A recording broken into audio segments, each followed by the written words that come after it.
गजब हो गया, सुबह लब हो गया, सांझ सब हो गया।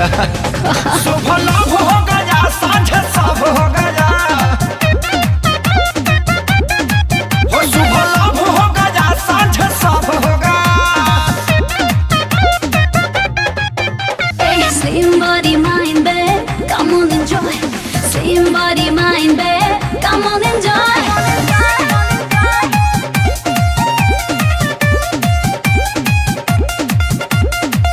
आजकल की लड़की गांव चाहे शहर की, सच्चा प्रेम कहाँ करती है? अरे करती है। व्हाट्सएप पे होती है चैटिंग, हाँ 5 मिनट में है सेटिंग, मम्मी पापा से नहीं डरती है। यहाँ कहाँ के करो के हस्बैंड चाहिए, मजा करे खातिर को बॉयफ्रेंड चाहिए। पता चलता नहीं कहाँ कैसे कब हो गया, सुबह लब हो गया, सांझ सब हो गया।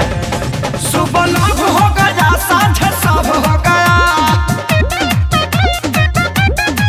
हो सुबह लब हो गया, सांझ सब हो गया।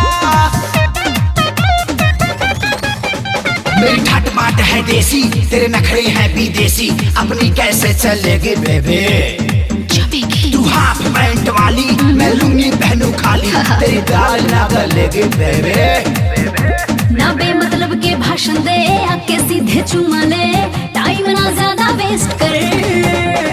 मिल्की मिल्की बाहों में, जुल्फों की छांव में, आके दीवाने रेस्ट कर। चल चल चल के 100 वाट का बल्ब हो गया,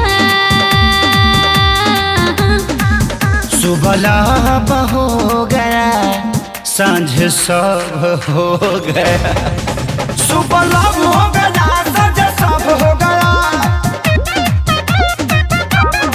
हो सुबह लब हो गया, सांझ सब हो गया। अरे हटा यार, ये प्यार कोरोना से कम नहीं है।